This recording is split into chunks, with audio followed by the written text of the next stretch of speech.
is it like, so we're talking about the review. Apparently he's updated or changed the review a little bit, the study guide. Is it like drastically different from last trimester, or is it like something similar? What is it? Well, from what I saw, it was like the wording was a bit different.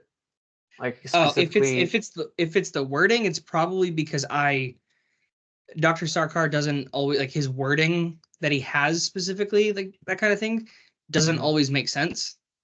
Okay. So if the wording is a little bit different, it's because I've gone through, like, when it's what's on my video is what I personally put together. So it was like changing, breaking chunks up, changing them, rearranging them, putting them into my own words to make it make more sense. Okay. So I would keep watching it, pull up his current review that he has, and keep kind of following along and see kind of what it looks like. If it is fairly different, then you can probably, you know, kind of speed up through it and just kind of get the gist of the material, because he's teaching from the exact same book. So in all actuality, the material should be the exact same. If he's changed or reworded some stuff on the study guide, it's probably because he's just kind of he's trying to like refocus a little bit, or like change the focus of the questions that he's going to ask. But overall, this should give you a good general recap of the information. Okay. From there, I would say that the best step for I might have moved it in between. I'll try and come back through these videos. They're a little bit out of order. I'll see if I can come back here, and I might rename some stuff. I'll look and see if I can find which videos are the Linus Learning ones. Which ones I focused on the questions, because that's probably going to be one of the best ways to study. I think it was on this one that I started those questions. I was most of the time. Yeah, this one for sure. We started with a lot of the questions. So focusing on these kind of questions, and if you haven't seen these, I highly recommend that you reach out to members of your tri and just say, hey, does anybody have them in the PDF form? Can anybody like share them or something like that? There's usually a handful of people who have them, just that everybody can get access to them, because practicing with these questions, I think has been the most beneficial from what I've seen, as far as like what he typically asks on his exams. And this also helps give you a really, really good idea kind of what knowledge you're still lacking and where you need to focus. So I would say, if you're going to watch my YouTube stuff, watch the review first, just to give kind of get a whole general recap of everything. Maybe don't like spend a ton of time on it. Don't be like consistently pause it. You can speed it up a little bit. Just kind of get through the information, and then maybe mark down a couple things like, this I was confused by, this I don't really remember, this I don't really remember.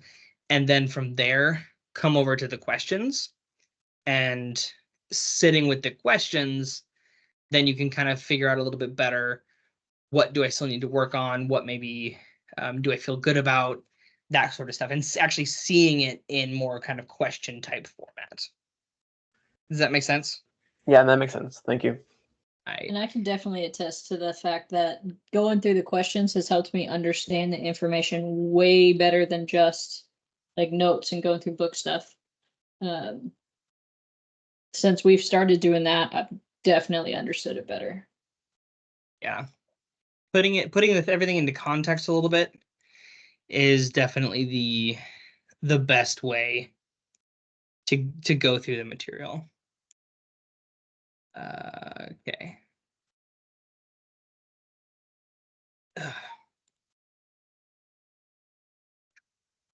Also, I've gotten this question a couple of times. See my massive I open everything and I use Microsoft Edge.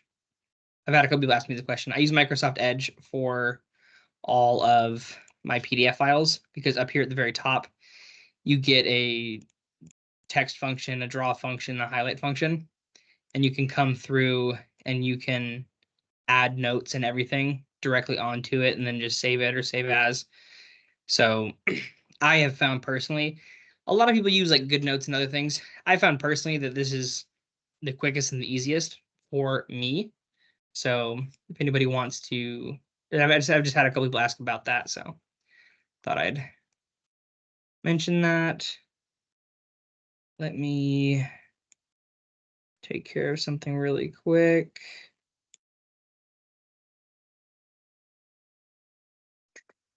This one, okay.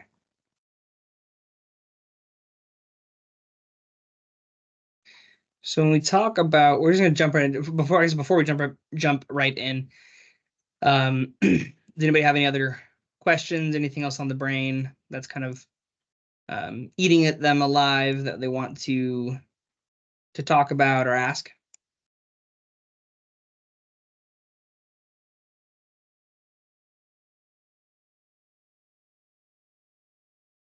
By your silence, I will take that as a no.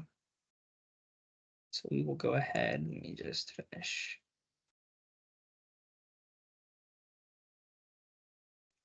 It's right here. Okay. Actually, I want this one over here. This one over here. There we go. Okie dokie. Everybody can see my screen? Yes. See the questions? Okay. Yep. So when we talk about bioenergy, we talked about this a little bit last time, last review session, but we're going to start back from the beginning. Just, give us a little bit of a fresh start. And honestly, I think I remember when we started doing this, the first thing that I said was, I am tired. So we'll jump into this fresh. Okay. So first question, enzymatic breakdown of ATP is an example of blank, which is the following: endergonic, none of the above, equilibrium condition, or exergonic reaction. Exergonic. Exergonic. Can you explain to me why exergonic? Because it's a process that moves everything forward. Yeah, so we're going to have two different types of reactions, right? Our exergonic, also called exothermic, and endergonic, also called endothermic reactions, right?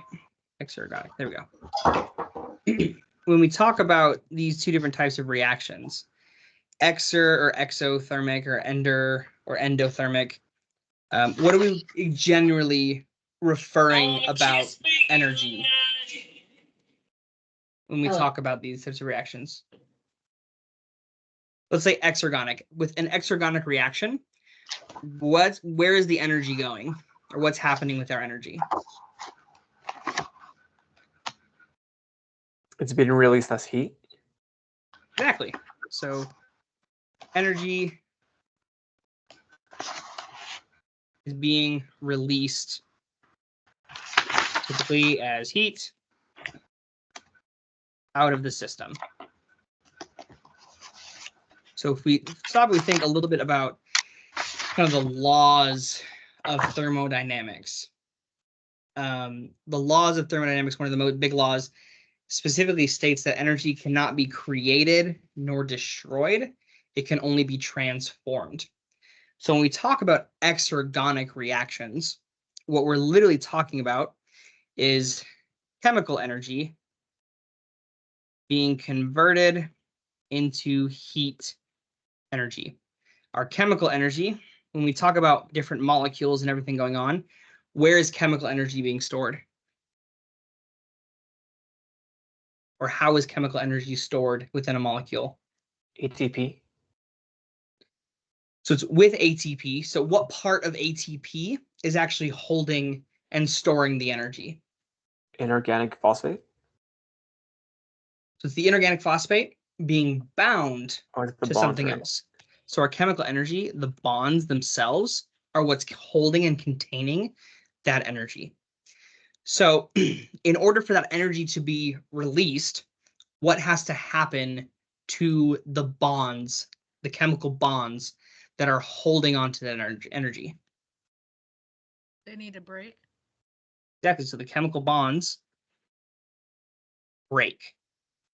And if we think there's a word for that type of reaction, for a reaction where things are breaking down,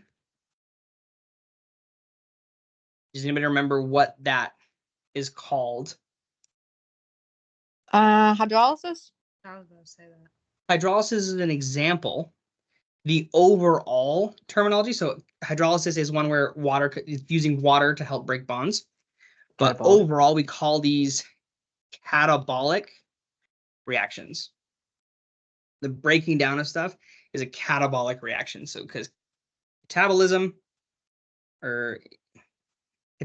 breaks down the complex molecules into smaller, easier to absorb molecules, and anabolism builds molecules required for the body's function. So another way that you can ask these types of questions, enzymatic breakdown of ATP, we can write this as well as the catalysis of ATP is an example of autolysis, something like that. I never studied English. I'm not good at spelling. Okay, there we go. So the catalysis of ATP is an example of an exergonic reaction. This is the same thing. It's just another way. It's saying the exact same thing. It's just another way of saying, of stating that. Okay, and now the nice thing about a lot of these things is that we do not need to memorize both sides of the coin. If we understand one of them, so if we understand an exergonic reaction, everything with an endergonic reaction is going to be reversed. So with energy being exergonic, energy is being released as heat. What's happening in an endergonic reaction? Heat is being absorbed. System. Energy is being absorbed into bonds back into the system. So this is our heat energy being converted into chemical energy. Bonds form. Opposite of catabolic. What was the name of that? Anabolic. Anabolic reactions. Sweet. Additionally, this is just a tidbit. We're going to get into this a little bit going down further. Previously, we had talked about delta G, right?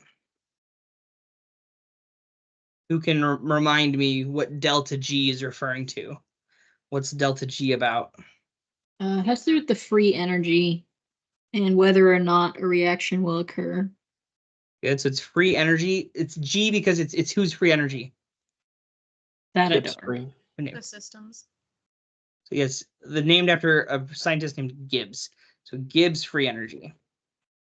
And it represents, so delta equals the change. Anytime you see that little triangle, it's referring to change. So there's some kind of change in the system, a change in the energy, the amount of energy overall, or the form of the energy. That's referring to our Gibbs free energy. We talked about in previous chapter about negative delta G versus positive delta G. What do we remember about negative versus positive delta G? Negative delta G, the reaction will be spontaneous. Positive delta G, most likely it won't occur.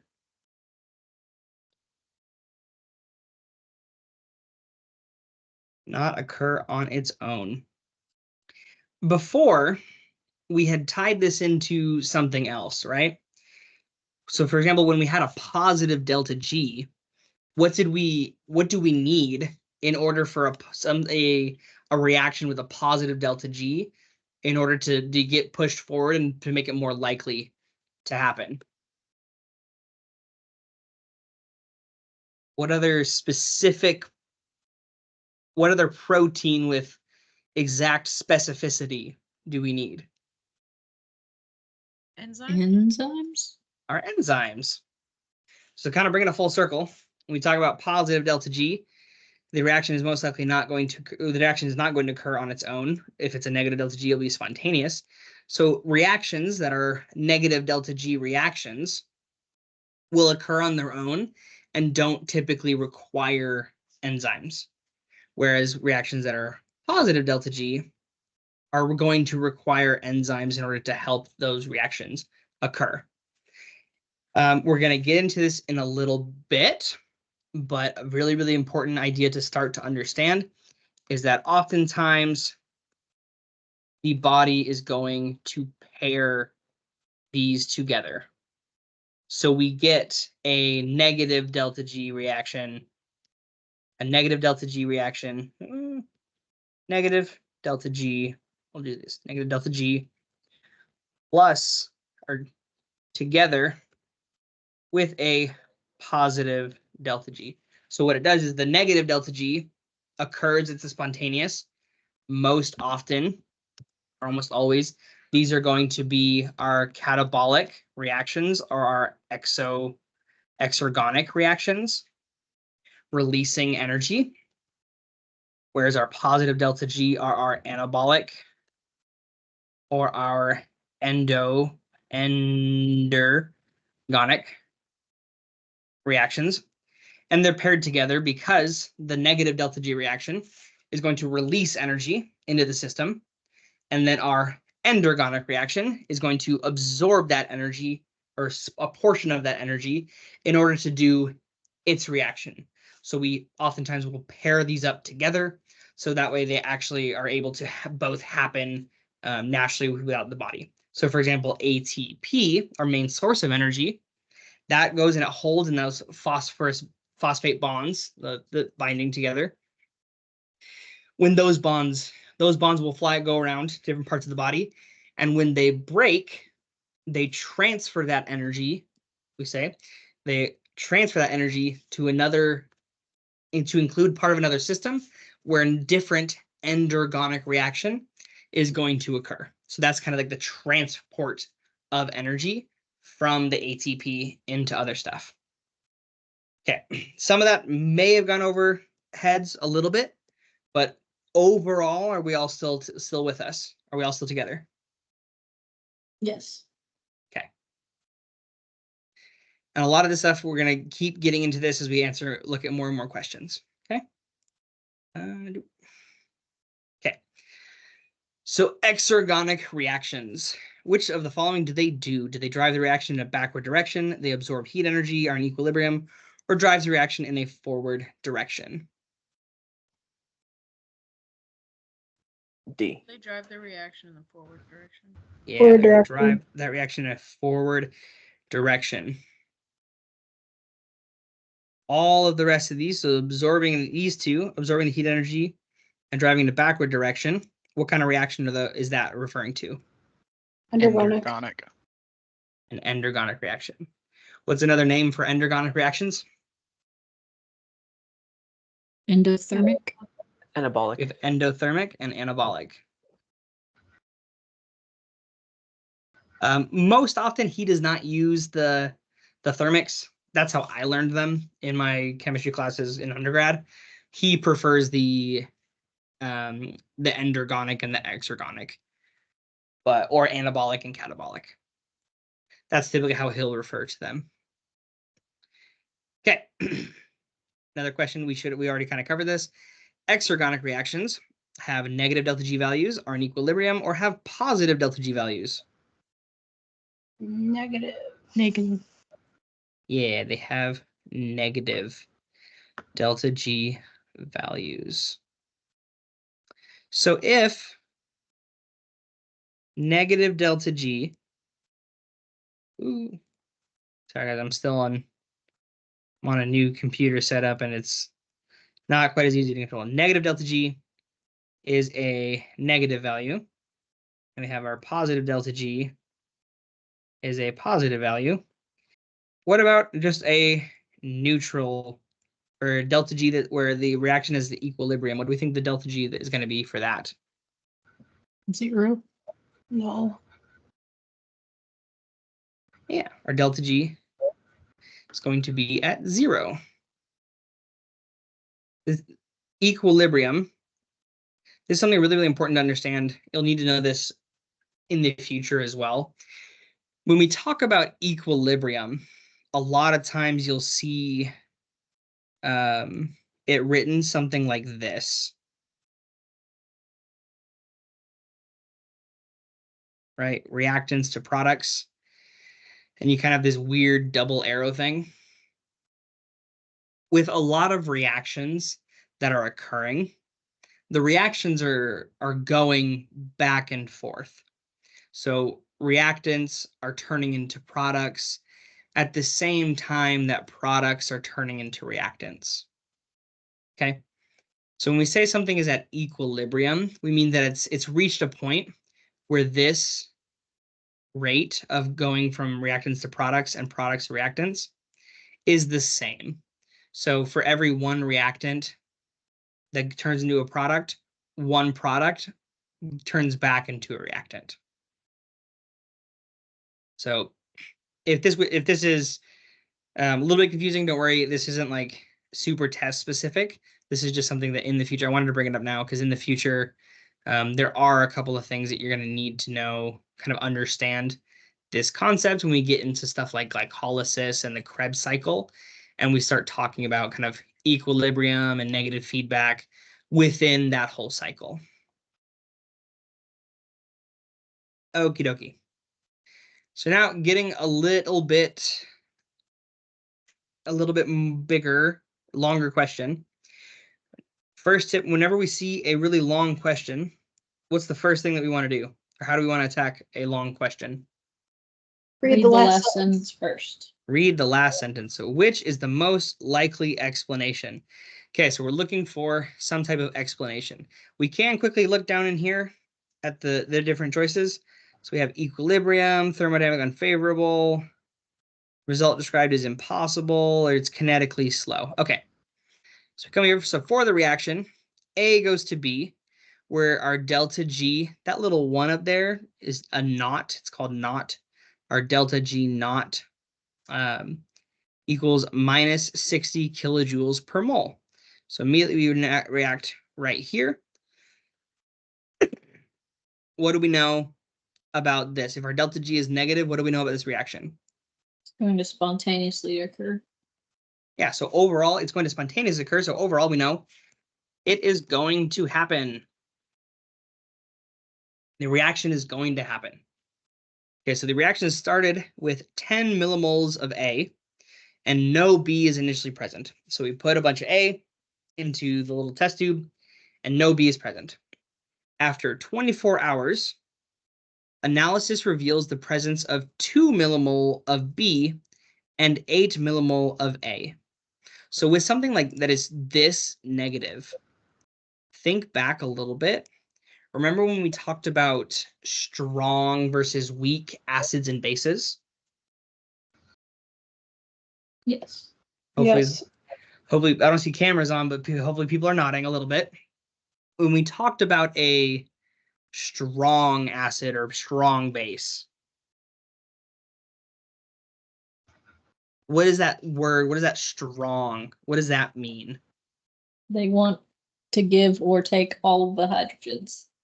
Yeah, so their reaction, so that strong equals the reaction is going to fully happen. Whether that be as a base sucking in all the hydrogens, or as an acid giving off, letting go of all the hydrogens, the reaction is going to fully take place.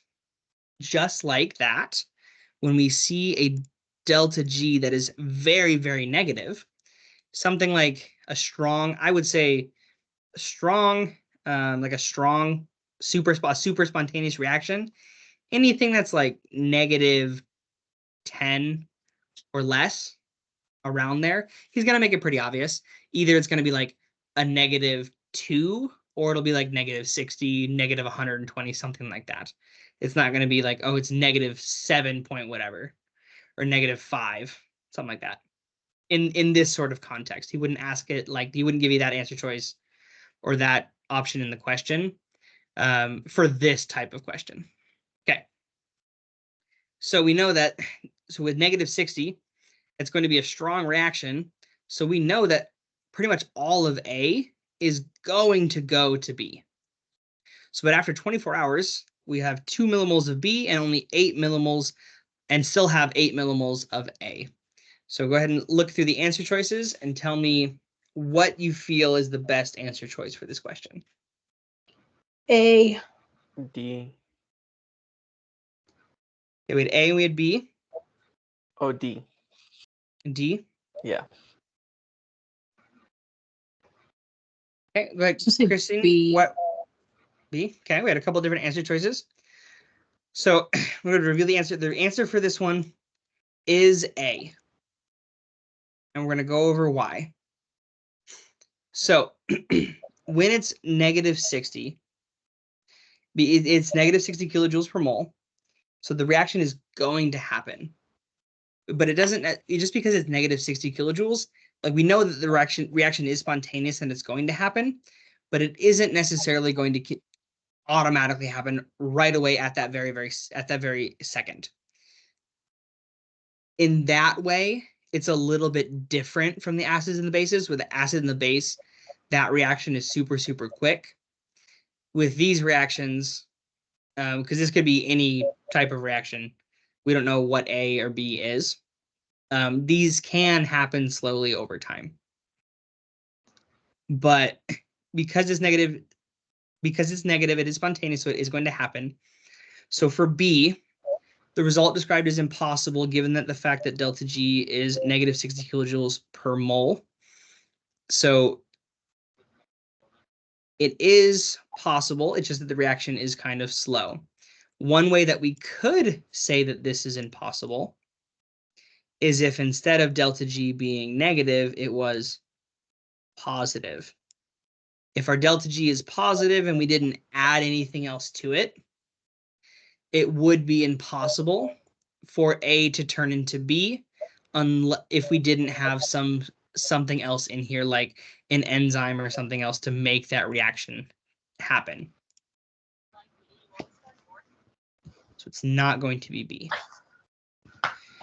Formation of B is thermodynamically unfavorable. When we say thermodynamically unfavorable, what does that mean? It means delta G is what? Positive. Delta G is positive. But delta G, we know for sure, is negative, so it can't be that choice. And A and B have reached equilibrium concentrations. With this one, because the reaction is spontaneous and very spontaneous, it means it's going to happen. This is a type of reaction when it's very, very negative like that. All of A is going to turn into B. And just in this case, it's going to take some time for that to happen. So it's not that they've reached equilibrium. But because this is such a spontaneous reaction, such a low negative G, all of it is going to happen. So A is going to be our answer. Does all of that explanation make sense? Are there any questions still lingering about this?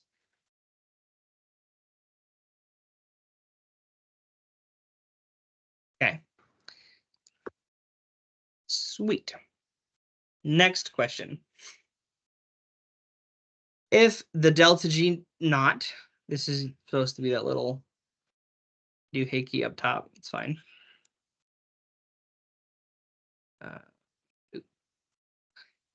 If the delta G naught of the reaction in which C is producing B, so C goes to B, and we're -30 kilojoules per mole.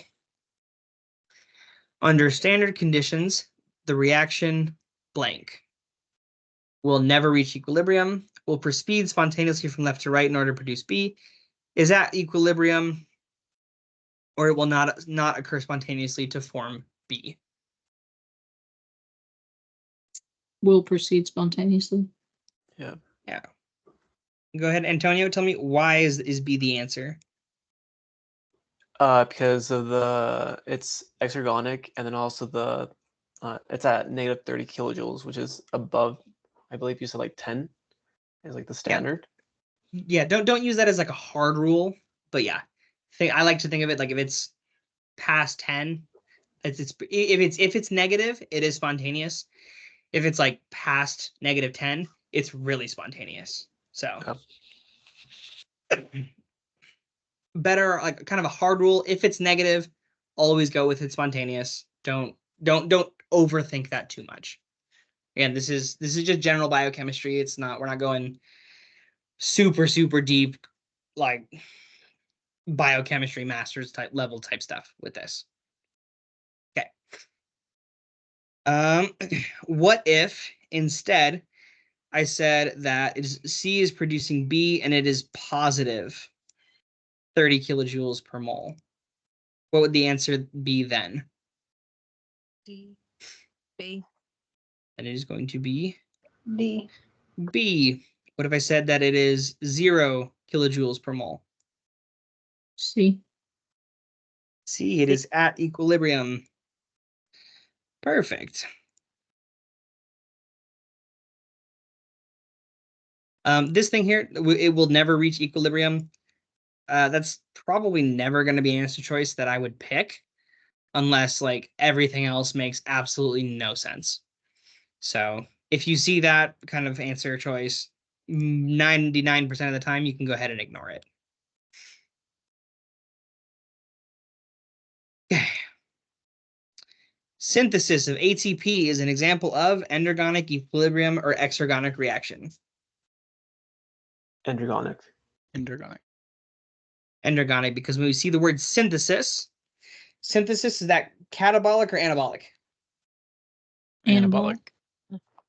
Okay. So I gotta plug in my laptop because it's dying. Synthesis is anabolic. Anabolic is endergonic. Okay, the overall glycolytic pathway is which of the following? This question, I don't love this question because you guys haven't talked about glycolysis yet. But hey, what do we We think? actually have. Oh, you guys have? Oh, yeah. Yeah. Yep. Oh, okay. That's Is for that the. last week? That's what we're on right now. Yeah, Oh, we're okay. on Krebs That and cycle and TPA. glycolysis. Yeah, we're doing Krebs right Yeah, now. we just did Krebs. Gross. I might try and do another session then this week to try and get us caught up through all these questions where you guys are, so we can so you guys can use this as a resource to study for the test. That would be I'll, amazing. We'll figure that out. And Okay. thank you. So the overall glycolytic pathway is which of the following? A. Exergonic. I'll say exergonic. Endergonic. So this says that the answer is exergonic. I don't love this question because when we talk about glycolysis, right, we use up 2 ATP to then create 4 ATP and also create NADH and pyruvate,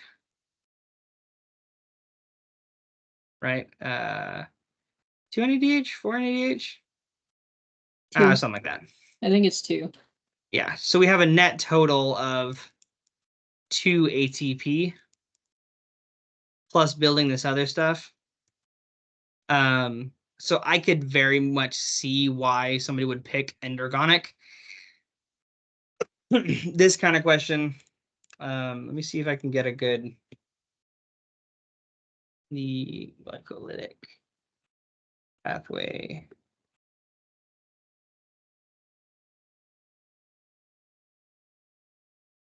Okay, that's why. So glycolysis is an example of a catabolic pathway. Therefore, each step of glycolysis is exergonic. Okay, that makes sense. That's the way he's asking that question. So with glycolysis, excuse me, with each of the steps that we're going down, we're breaking things down.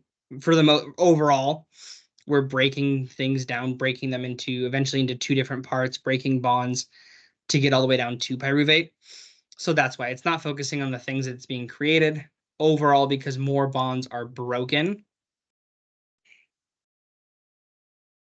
So more bonds are broken than are created. just So I mean, it's spontaneous. Yeah, so it overall is exergonic. We call it spontaneous. So there's going to be because it's exergonic, overall spontaneous, its delta G is going to have a negative delta G value. The reaction as a whole, individual steps of glycolysis might be, some of them are endergonic and some are exergonic, but overall, that's the key word here, overall, the glycolytic pathway is exergonic. Does that make sense?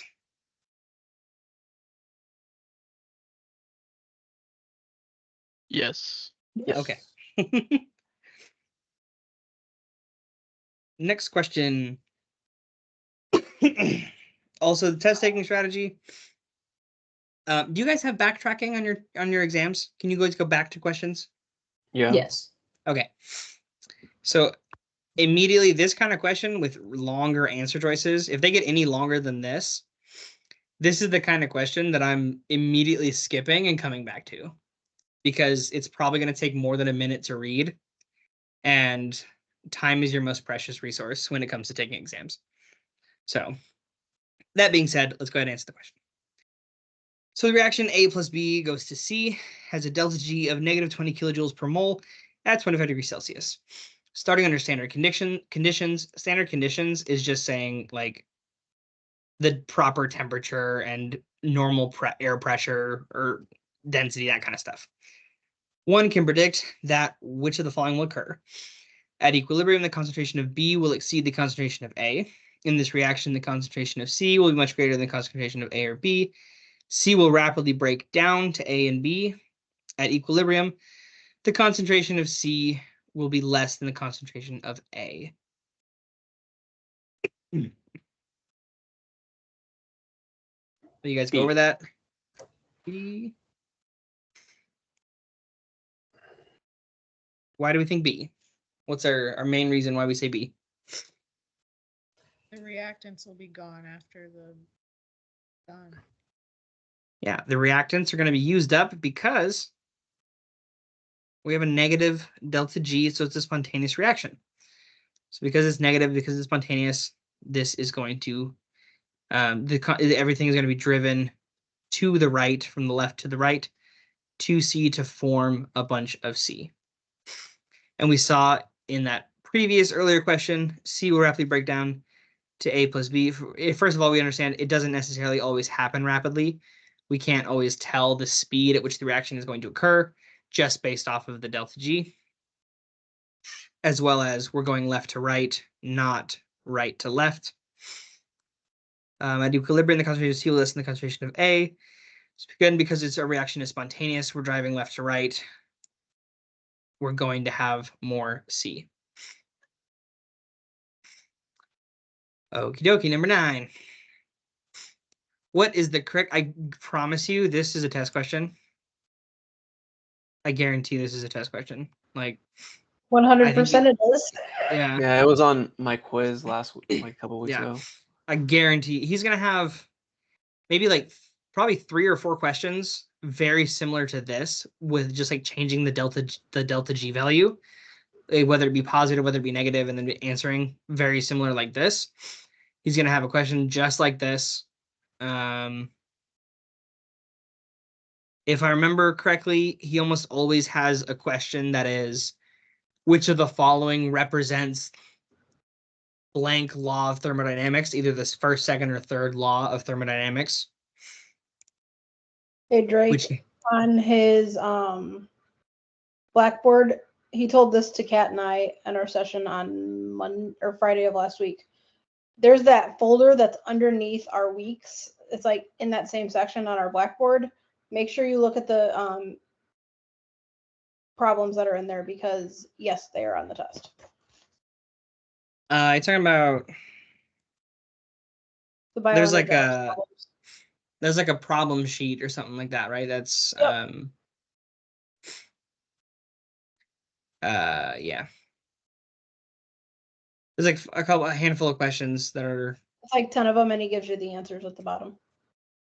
okay. Good to know. So look at that worksheet.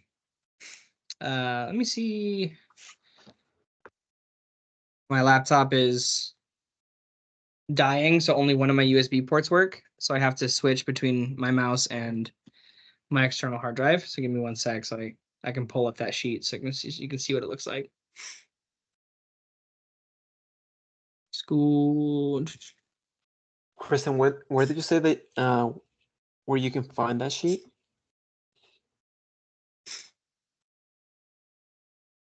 Chris, this one you're talking about? Yep, that is it. It is in Yeah, which honestly Blackboard. I'll send a screenshot in chat. if I'm not mistaken, these first two questions are almost the exact questions that we already answered on the Linus Arning. You would be correct. Yeah.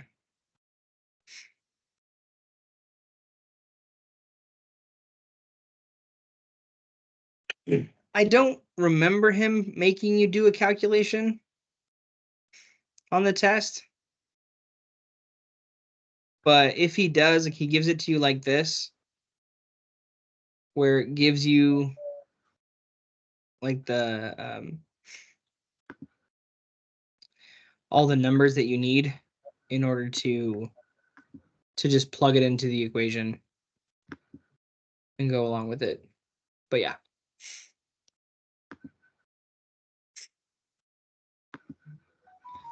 Okay.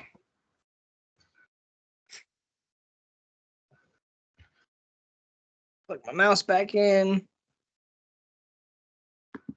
Okay. So this question, what is the correct relationship of changes in Gibbs free energy with changes in enthalpy and entropy?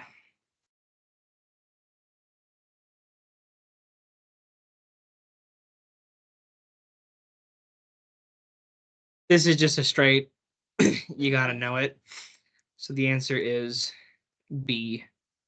Delta G equals delta H minus T delta S. And if I'm not mistaken,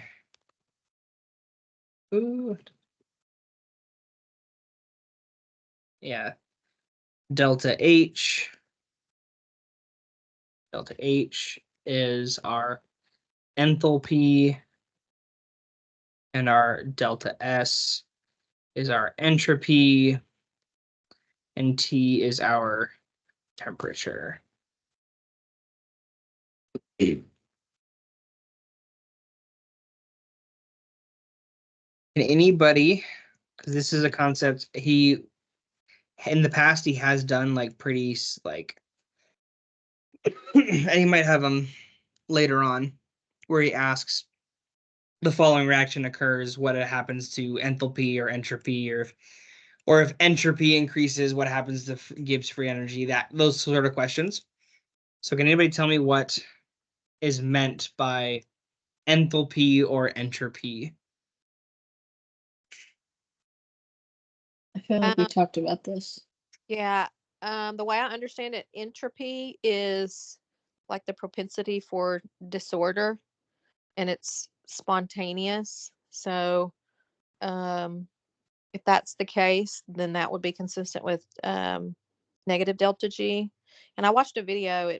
They related it to like a bedroom. I mean, it was kind of silly, but like your propensity for your bedroom to get dirty and messy is entropy, where you've got to stop and make an active effort to clean it, which would be the enthalpy. Yeah, so entropy, just like you said, entropy, I like to think of it as disorder or chaos. So the more stuff, the more individual things that you put into a system or into an enclosed space or a defined space, the more likely stuff is going to happen. Because so if we look at the actual reaction, right? Delta G equals delta H minus T delta S. Our delta, our T, our temperature, we're going to measure in Kelvin. And Kelvin is always positive, right? So no matter what, that is going to be positive. So entropy is increasing the overall amount of stuff that's floating around. For example, if we take table salt, our sodium chloride, right? So we have our NaCl. Let's say we have 1 mole or 1 unit of NaCl. When we put salt into water, let's say we put a pinch of salt into a thing of boiling water, what happens to what reaction occurs? What happens to our salt? Dissolves. It dissolves, right? And it breaks up into a sodium, 1 mole of sodium, and 1 mole of chlorine, of chloride. So over here we have 1 molecule, 1 total mole of something. And over here on the right side, how many moles do we have total? 8. We have 2. So 2 is greater than 1. So when we have a bunch of stuff that breaks down, our entropy, we have more moles of stuff, we have more stuff. So our entropy, or our delta S, increases. If entropy increases, or delta S increases, what happens to our delta G? Is it going to go up or is it going to go down? Up. Let's look at the equation. So this is always positive. Our delta S, if entropy increases, let's say we have T, let's say we have, let's just for the sake of it, we're going to have our Kelvin be 1. So here's our temperature. And we multiply it by the beginning, we have 1, right? And remember, this is delta H minus 1 times 1. So that's minus 1. So it's delta H minus 1. If we increase the entropy to 2, because we broke it apart and now we have 2,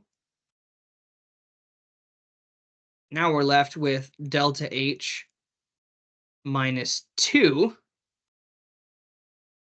Subtracting 2 rather than subtracting 1 gives us more negative delta G. So we get a lower delta G.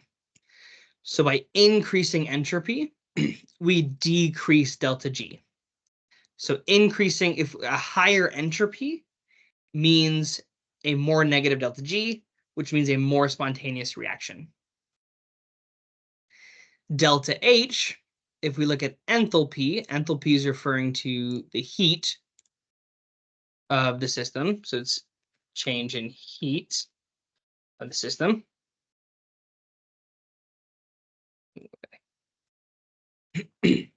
If we increase enthalpy, right, what happens to our overall delta G? If we increase delta H, what happens to delta G? Gets higher. Or goes If we higher. increase, if we increase delta H, we increase delta G, which means more likely we're to have what type of reaction? Non-spontaneous. Yeah, a non-spontaneous reaction. That's the relationship. That's the level I want you to understand this equation, because he might ask questions like that, or you might see questions in the form of this, like increasing of delta S, so what occurs to delta G, and the answer starts to be like delta G becomes more negative, delta G becomes more positive, delta G remains the same, the reaction becomes less spontaneous, something like that is what's going to happen. the way that he would ask that. Overall, roughly, does this make sense? Any other burning questions revolving around entropy, enthalpy, and how it affects delta G?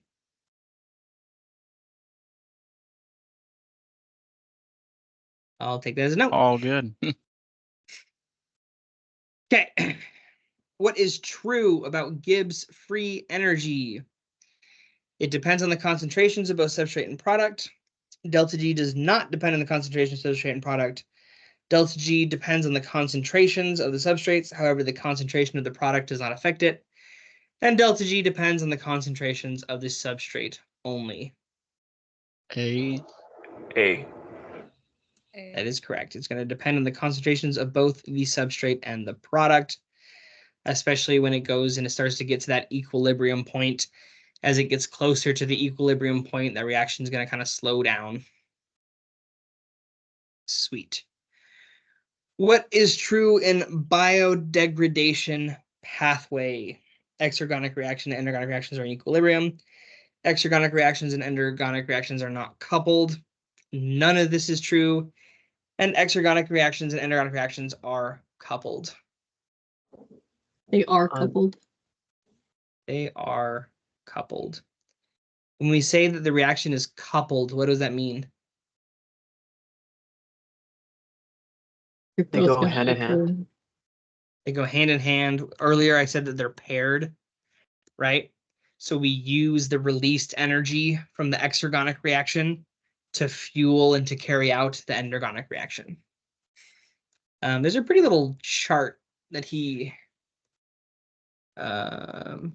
endergonic.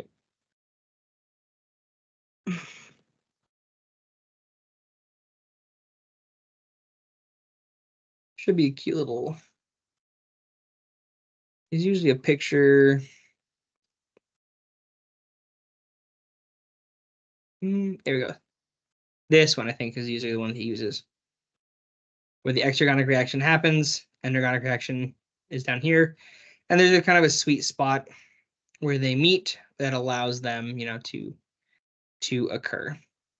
And with these coupling of the reactions, there's always going to be some heat released because you need to make more heat available than what the endergonic reaction requires in order for the endergonic reaction to occur. So overall, you're going to have heat released because not all of the energy released from the endergonic reaction gets absorbed into the endergonic reaction. Okay, last couple questions. When the delta G is greater than 0, the reaction is said to have which of the following? C. Yeah, C is the correct answer. Let me see if I can pull up. This is just a little bit of straight memorization. The AQ stuff. Yeah.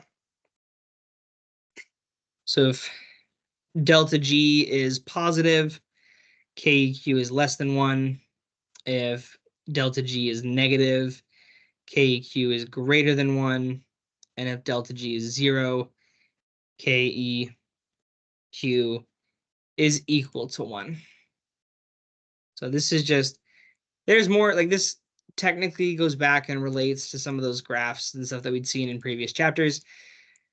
But I think I said it before when we saw those graphs the first time. I don't like those. I think they're confusing.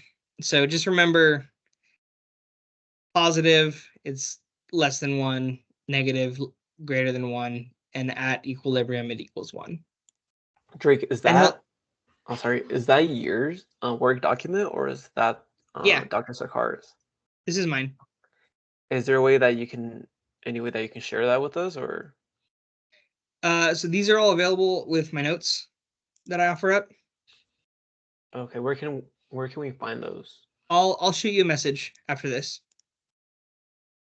All right, thank you. Yeah. Okay. Which of the following molecules has a higher phosphoryl transfer potential than ATP.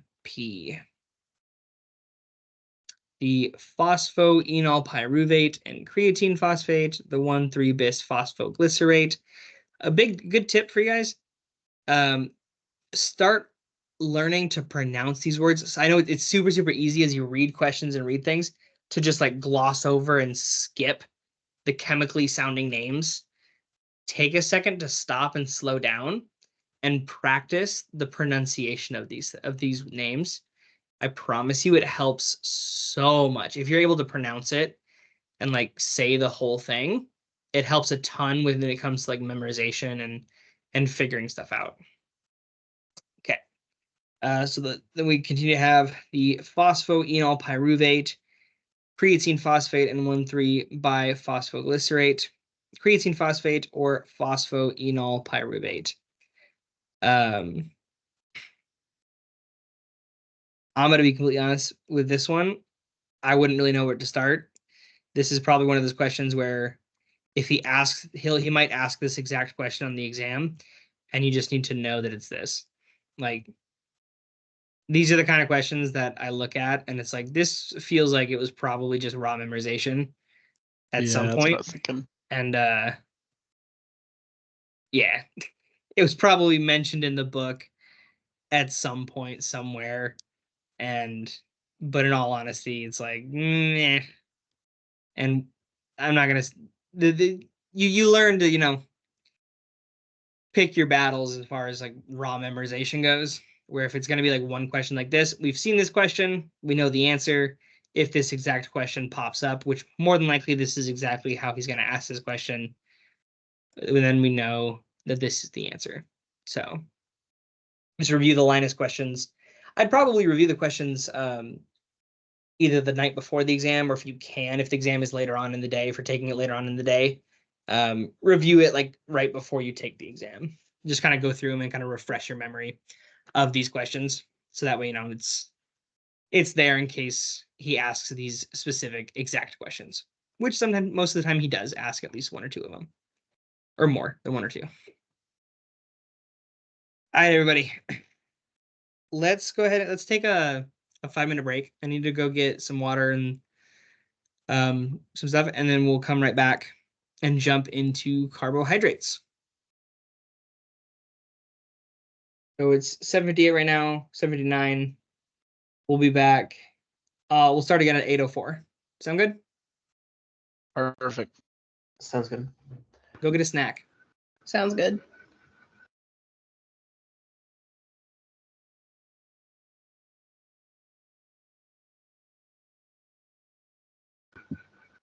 If anybody wants the chapters that we're going over now to review before the test, and you don't have his new book, message me and I'll send them over. I just sent out like 3 copies while we were in the meeting.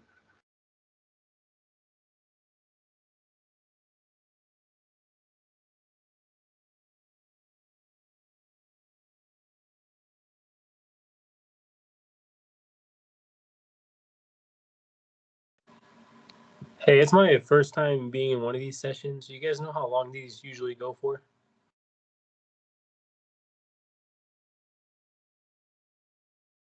I bet. Probably Yeah, another- they go about an hour. Yeah. An hour? Okay, Hour thank and a you. half. Appreciate it.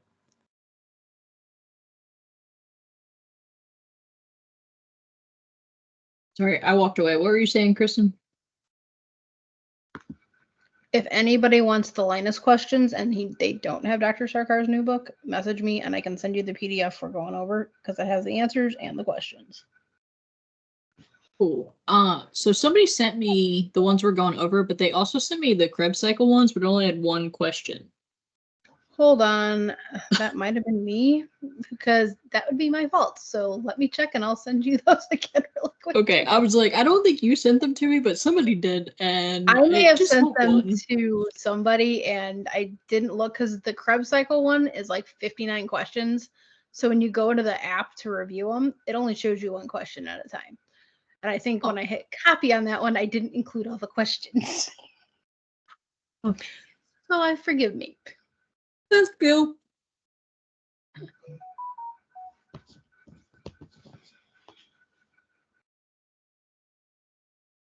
But he said we're doing carbohydrates next, right? Correct.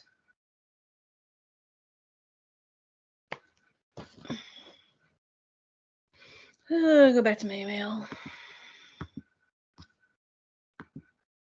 Elizabeth, what's your email?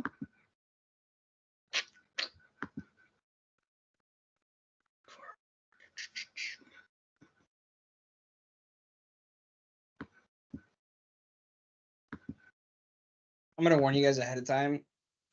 Carbohydrates, a lot of it is just like raw table memorization, and it blows. Mm-hmm. This next whole chapter, because you'll get quite a few questions on this stuff. A lot of it is just if you watch my other YouTube videos, if you go through his book, he has like certain tables, and I highlight which tables, and he has like on his slides as well. He has like blocked in, squared, which ones he specifically wants you to know. And it's literally like throw them into Quizlet and just every night before you go to bed, practice them before the test and just straight regurgitate the information.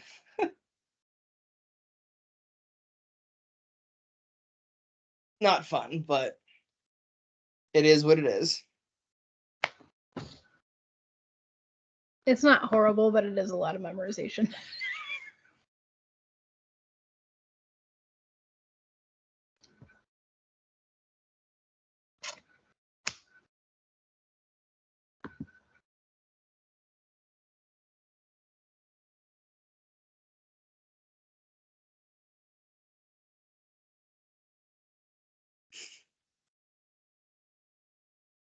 Is everybody okay with this earlier time? Works for me. Yeah, it's good for me. Okay.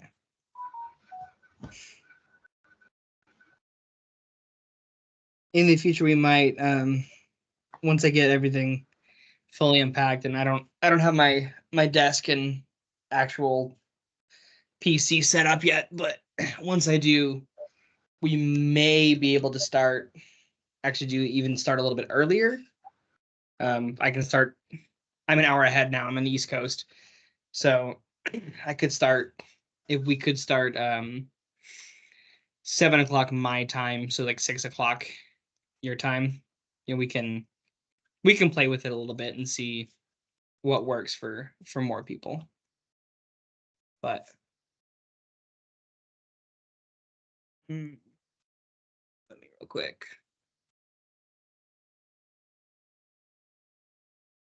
Do this.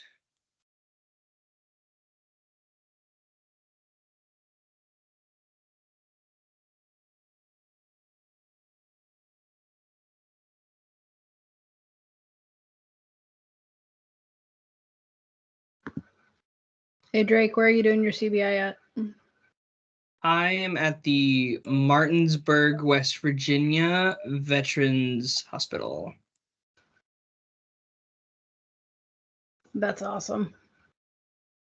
Yeah, which I'll say, if y'all, a lot of people, I think if I could say one thing, I think that the school does a very poor job marketing the VA locations. Within the VA, you're going to experience a lot of interesting, like more like far out there cases of stuff that's like a lot of long-term chronic pain, a whole bunch of like psychosomatic issues on top of everything as well, from dealing with battle, PTSD, that sort of stuff. Like obviously I can't give any patient information, but today I sat in on a new patient exam, and this individual had served as a Green Beret. And so he talked a little bit about some of the stuff that he had seen. He did 5 or 6 tours. And so like pretty intense stuff. And kind of going over what he's been living with and dealing with. It's like it's amazing to just very, very like interesting, far out there stuff. I like the fact that Dr. Morgan is the one who got the VA clinical sites going for Parker. Yeah. And also in What? Martinsburg, the doctor who runs Martinsburg is Dr. Sean Neff. He is actually very, very well known. He's done a lot of research papers and stuff. And if he's still in the VA, if he's still accepting students, I'd highly recommend. If you're still accepting students when you get to this point, I'd highly recommend it because so far it's very much been kind of a focus of making sure and getting me. Like, the whole plan is like making the student the best clinician as they possibly can. Like I get to go do over the next couple of weeks. I get to go do rotations with orthopedics, podiatry, physical therapy, OT, neurology. So like I get to go and see. I get to be in the room when they do a orthoscopic joint surgery as well as a total joint replacement. So I'll get to be right up, like within a couple of feet, and watch a total joint replacement, which I think is sweet. So a lot of cool things that you can have access to.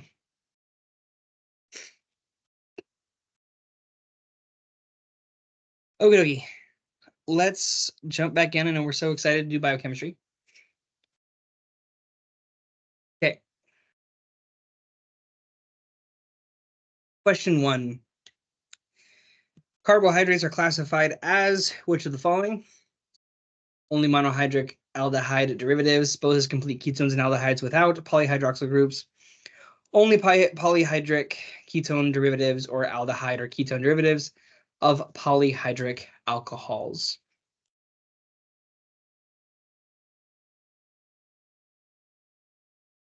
D. Aldehyde and ketone derivatives from polyhydric alcohols.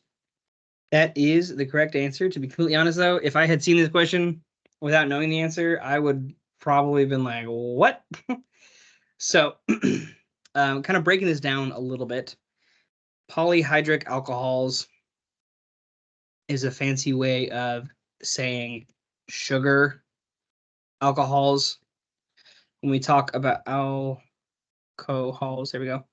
Anytime that we talk about sugar, main thing we're talking about is glucose. So when we think about all kinds of different sugars, glucose, that kind of, all different sugars, kind of stuff. A lot of things that we're going to think about is the carbohydrates, the glucose, all of that kind of stuff fitting and piecing together. And whenever we look at alcohols, we have our wonderful OHs. So this is kind of that picture of the sugar alcohols. We have our carbohydrates with the alcohols, ethanols coming off of different portions of it.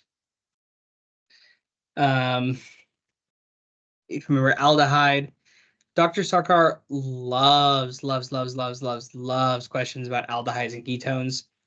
So at this point, this is a good time. Go back and review specifically the functional groups, kind of what an aldehyde is. It's the carbonyl carbon attached to a C and an H, and the carbonyl C attached to 2 carbons here. Understanding kind of what that general structure is will help you a lot. Dr. Sarkar loves questions about aldehydes and ketones. You'll see that constantly on his exams and everything that he does. Yeah, that specific question was on my quiz. That's the only reason I knew the answer. Same. There you go.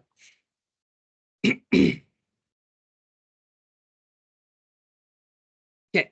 From the abbreviated name of the compound galactose beta-1,4 glucose, we know that the galactose residue is at the reducing end. The compound is a D enantiomer. The glucose is in its pyranose form. C4 of glucose is joined to C1 of galactose by a glycosidic bond. D. That's correct. It is D. When we look at this kind of structure,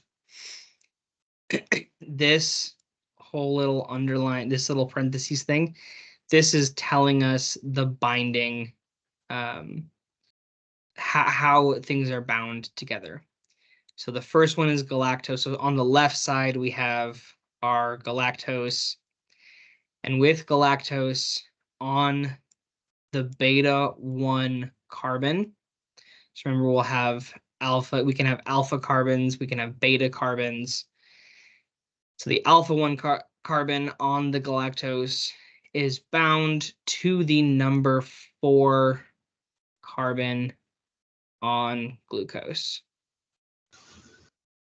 So whenever you see this kind of anything written like this, that's what it's saying. It's like this specific carbon is bound to this specific carbon on this other thing. So you'll get one question, something similar to this, but he doesn't hit this a ton. Because honestly, boards, you'll see when you do practice tests and stuff for boards, you'll see a handful of questions similar to this with like this kind of format. But the people that I've talked to, when I took board part 1, I didn't have a single question like this, and I talked to a couple of other people, and I don't think anybody else that I know of had a question like that. So not crazy important, but it'll give you that one extra point if you understand that concept. How many isomers are possible for an aldopentose? 5.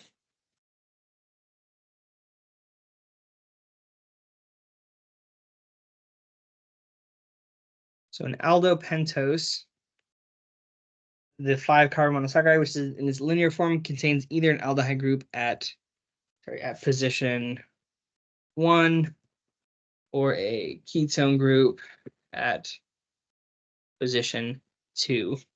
This says that the answer is supposed to be 8. There's a formula of some kind for, where's the book? There's a formula of some kind that they use for calculating this. I don't remember what it is, though. Does anybody remember what I'm talking about? Or am I going crazy? Are you thinking 2 to the end? But that still wouldn't give you 8. Might be that. Let's see. Let's throw the question to the almighty Google and see what pops out. How many isomers are possible for an aldopentose?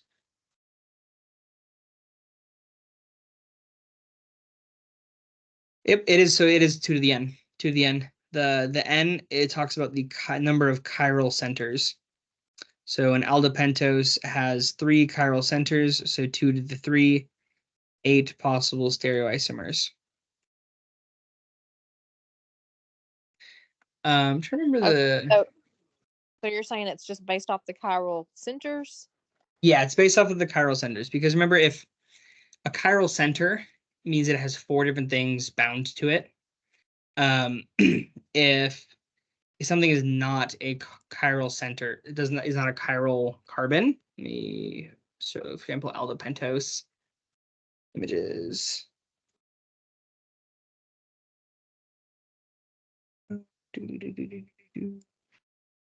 So where would we? Okay, you're fixing to look up aldopentose and show us.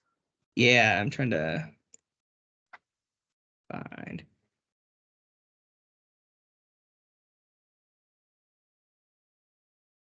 Yeah, so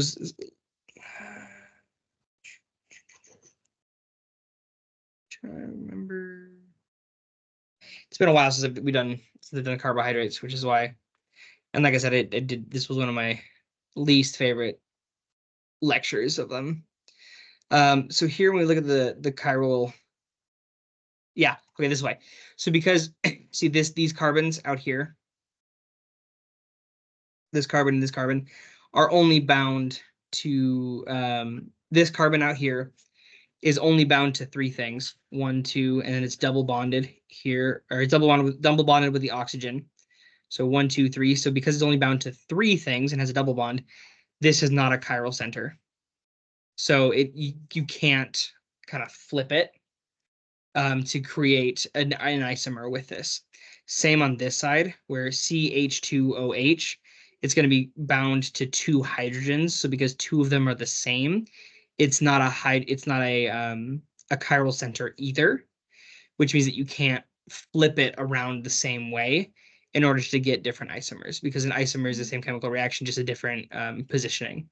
So because they have a double bond here and 2 things that are the same here, they don't have as many positions that they can flip to still be considered an isomer. So are you saying that, like, if he gave us a question like this, he's not going to show us a picture of the structure? Are you saying, like, on his slides that those boxes, like, we need to memorize all of the structures?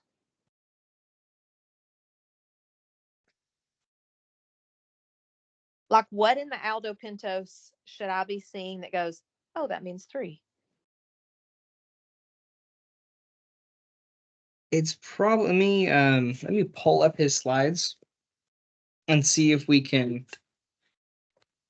Yeah, so it's come to a definitive answer. it's slide 7. But there's so many. Yep. One second, let my computer figure out what's going on. If I recall, it's not one of the questions I've had in the past, so There is a general way to do it, though. That's here. So here are slides.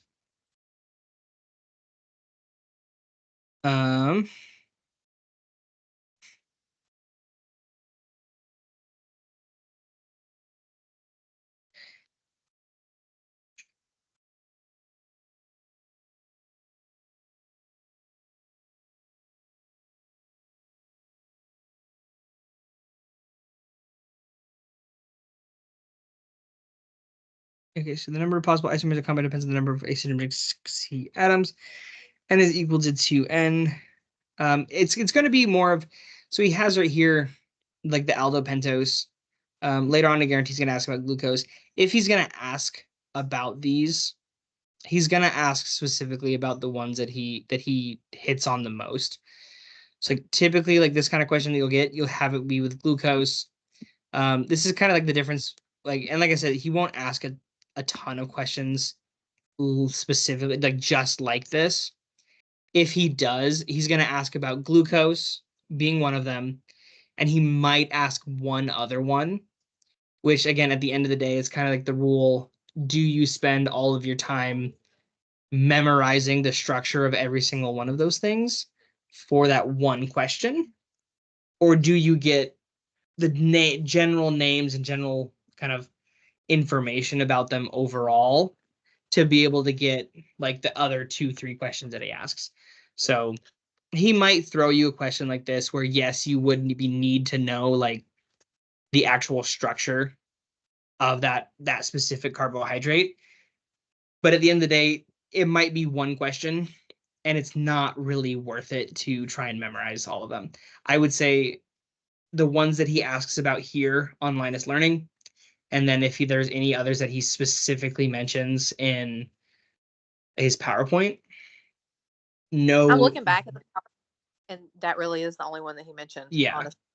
Yeah, I think those are the ones that I would know And if he just so happens to throw another random one in there just because, take your best guess and call it a day. Like, it's not worth the one question, the 2 points of that question, to spend the 5-6 hours that it would take to properly memorize all of those carbohydrates. So does that sound fair?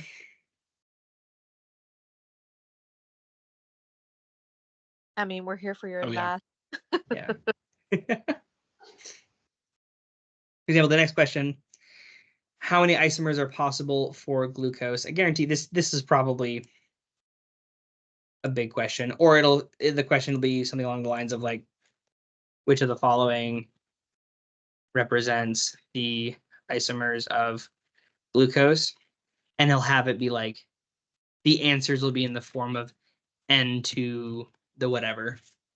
So in the case of glucose, did anybody know the answer for glucose? 16.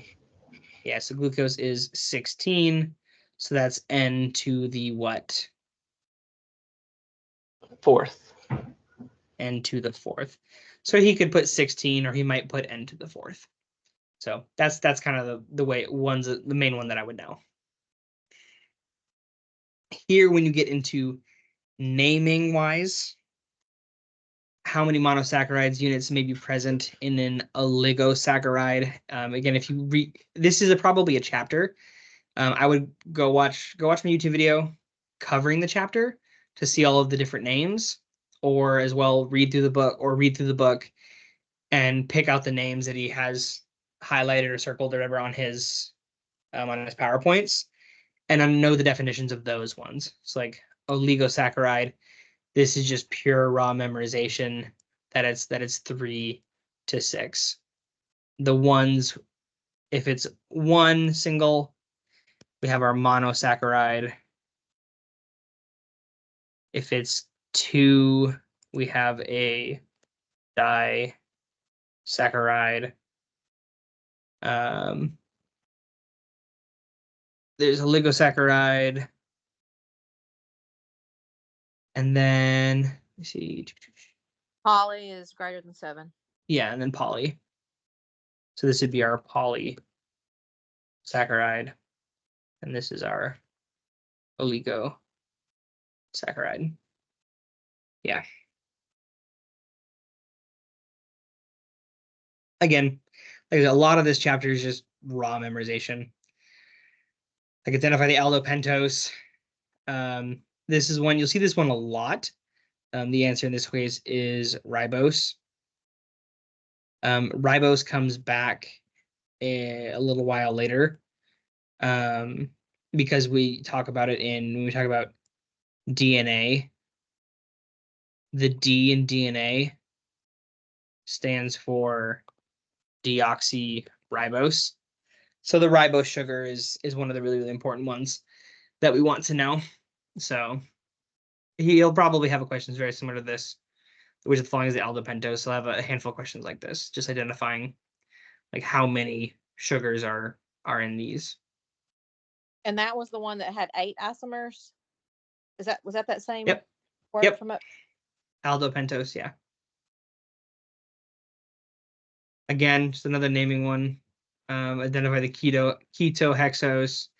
And like you can get into like technically these are named, like you can get into like breaking down the whole names and everything, but like again, like I said, it's a lot of just kind of raw memorization. So go back through, look at the ones that are highlighted that he has squared off, and match those. I would say make a Quizlet, or if you all want to get together and make a Quizlet, that'd be fantastic. And then just run through the Quizlet once a day until you feel like you have it down. So every now and then, go ahead, Kristen. I was going to say you can also make practice tests on Quizlet, and it's hugely helpful, especially if you know it's material that's going to be on the exam. Yeah. Quizlet actually is also once a day. You get like AI Quizlet. I don't know if any of you have tried that. You can so you can like copy all of the notes and like upload them. So like if you have my study guide, copy and paste it into the AI and say like generate quiz, and off of the notes it'll generate quiz questions off of everything that you put into it. So pretty cool. I did not know that. That's pretty cool. You can do the same thing for free with Chat GTP as well. So like copy paste a chunk of notes, put them in parentheses and say write me quiz questions based off of this information, and it'll spit them out. So okay. This is more kind of raw memorization. In glycoproteins, the carbohydrate moiety, that's a fun word he likes to use a lot. Carbohydrate moiety, that's just saying that the specific carbohydrate chain that you're talking about is always attached to the amino acid residues of which of the following. And it's asparagine, serine, and threonine. A lot of this is just, like I said, it's raw memorization. It's practicing. So I say go through these questions a couple of different times. Starch and glycogen are both polymers of which of the following? Real quick with this, can anybody tell me the difference between starch and glycogen? Starch is found in plants, and glycogen in animals. Correct, yeah.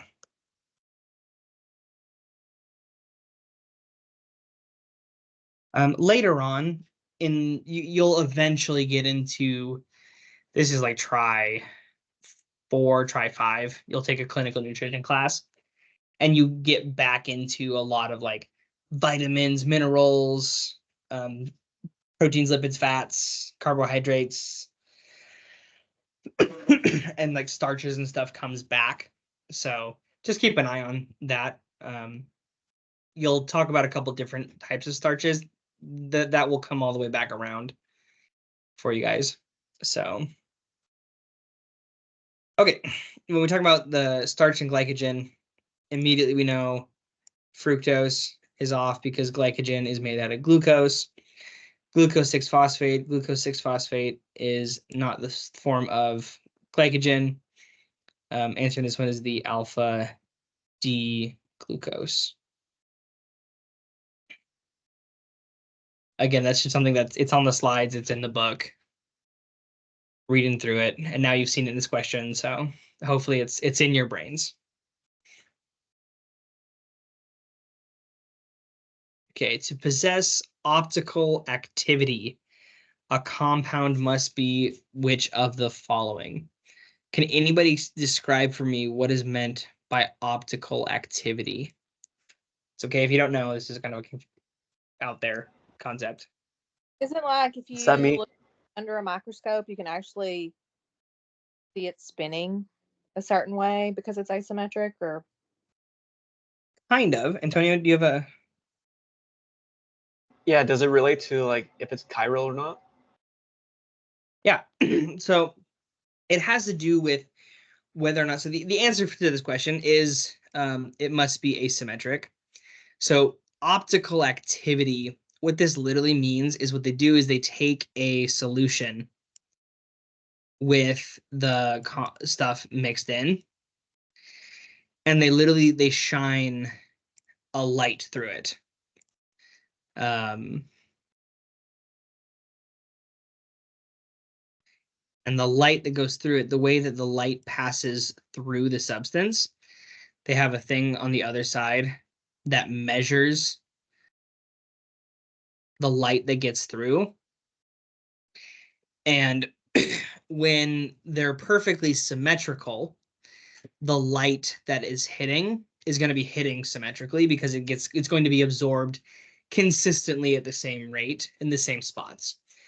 But if you have a compound that is asymmetric, it's going to absorb light differently, and the light's going to hit it and not pass through the same way. So it's going to show up on the sensor on the other side, and that's optical activity. So optical activity is the way that they that they've tested to see with all of like the different isomers and stuff, and figure out which of them are which of them are mirror images, which are what kind of form that they do take. That's how they've kind of figured all of that out. So just understand that in order to have optical activity, in order to show up with optical activity, the compound has to be asymmetric.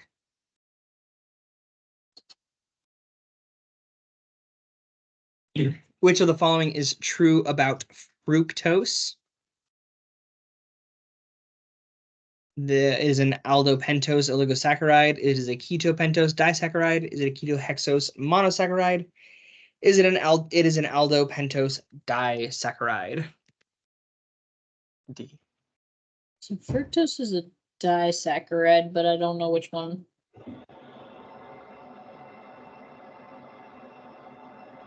D.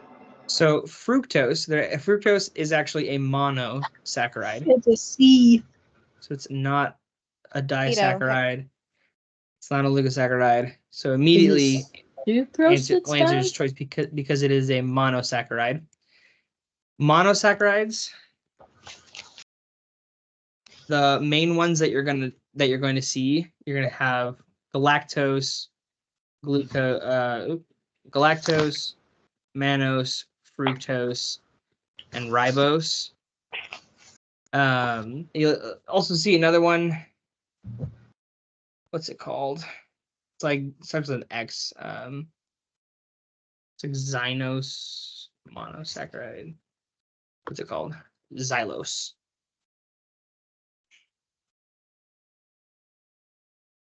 Xylose is kind of like the kind of like the weird kid out. We don't really talk about xylose because it's not found in humans. It's found in wood. Yeah, so galactose, mannose, fructose, and ribose are the monosaccharides that we're going to see. So ketohexose monosaccharide. Is sucrose a disaccharide? Did I just get that backwards?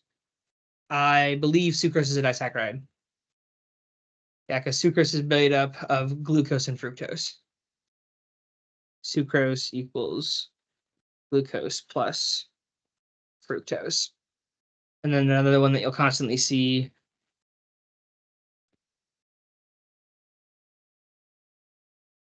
The ones that he has notes are glyceraldehyde, dihydroxy. I mean, he's got a slide in there that you've mentioned most of.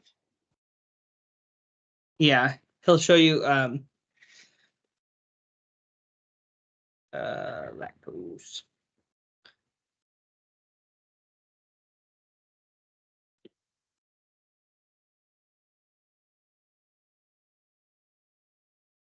Also, I don't know why this isn't included in here, but glucose is also a monosaccharide. Main ones that you'll talk about. Main ones you talk about is galactose, fructose, and glucose for the monosaccharides. The other ones get mentioned now and then, but they're not as important as galactose, fructose, and glucose are the big ones. So you'll see like sucrose, lactose are two really big ones that sometimes you get asked questions on these in biochem. I don't remember if it's in this biochemistry or biochem 2. But in future classes as well, there's like 2 or 3 classes you'll get asked about sucrose, lactose, and a couple of other disaccharides that pop up. But just key point of this one is knowing that fructose is a monosaccharide. Know which ones are the monosaccharides. And then if there are more that he specifically lists that are disaccharides, start to familiarize yourself with those guys as well. Because these kind of things, these are just like, these are pretty easy, quick memorization things. That if you can remember these are quickly turned into easy points.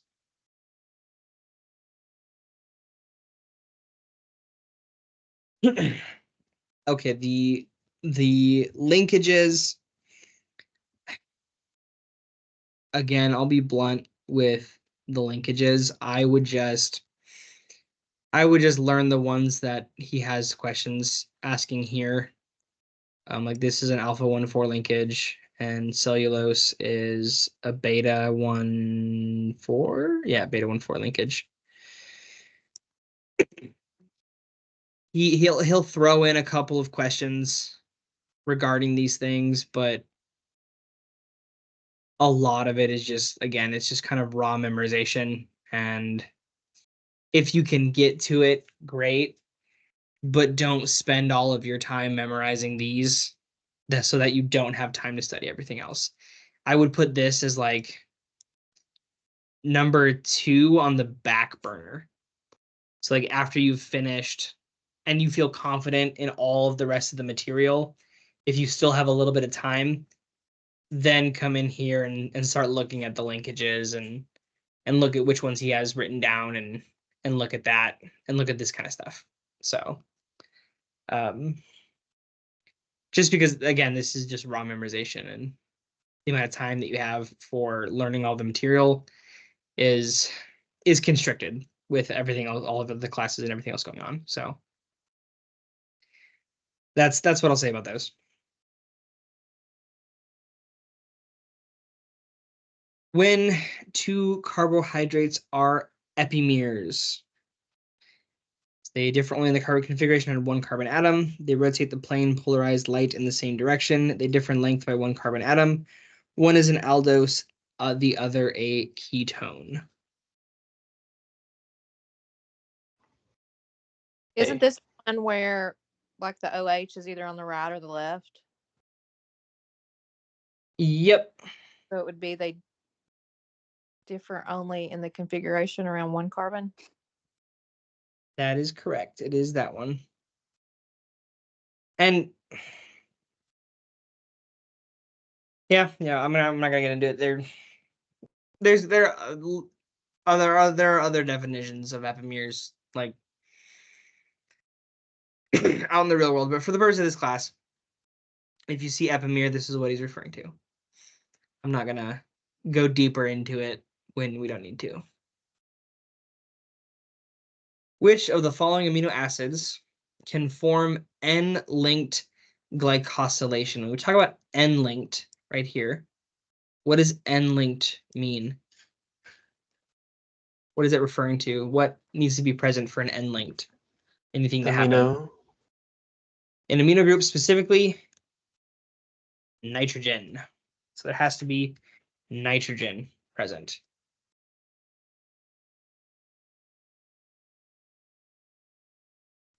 In this case, each of these does have like the amino. Asparagine, though, is going to be the one that does N-linked glycosylation. N-linked glycosylation. N-linked glycosylation is the attachment of an oligosaccharide, a carbohydrate consisting of several sugar molecules, sometimes ultra glycan, to a nitrogen atom. The amide nitrogen of an asparagine residue protein in a process called N-glycosylation. So yeah, the asparagine is the one that has the extra nitrogen in its R group, not just in the amine group.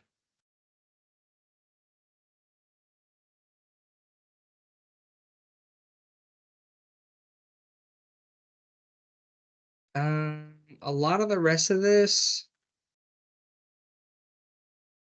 again, I'm gonna just pull this out because a lot of this, again, is just kind of the raw memorization kind of stuff, which is like a lot of it's reviewing the amino acids. So which is can form an O-linked glycosylation is our serine, because serine has an oxygen available on the side. And glycosylated, again, it's the same question as a repeat question. Which of the following carbohydrates is a major component of the extracellular matrix? The glycosaminoglycan. He likes this question. Remember this being a question that he liked to throw in there. I think because glycosaminoglycan is a fun word. Which of the following is a disaccharide? We already looked at this one. Mannose, galactose, and glucose are all our monosaccharides. Can anybody remember what another 1 or 2 monosaccharides that we talked about are Xylose. xylose, 2 more. Fructose. Ribose. Fructose and ribose. Yeah. Those are monosaccharides. Remember what sucrose is made up of? Glucose and fructose. Gross. It was. Oh, no, I've learned memories. Glucose and fructose. Please start looking at these. Don't be like me. I've put these into short-term memory so many times, and I still, to be honest, have to look them up every single time. But this will come up in a lot of different tests and a lot of different questions. If you can like put them into long-term memory now, you'll be in a much better spot going forward. Okay, which of the following is an aldopentose? We talked about that one. It's the ribose. My highlighter is not working now. Ribose. Which of the following is an aldopentose? This one's an amino sugar. I don't really like this question. I think this question is kind of meh.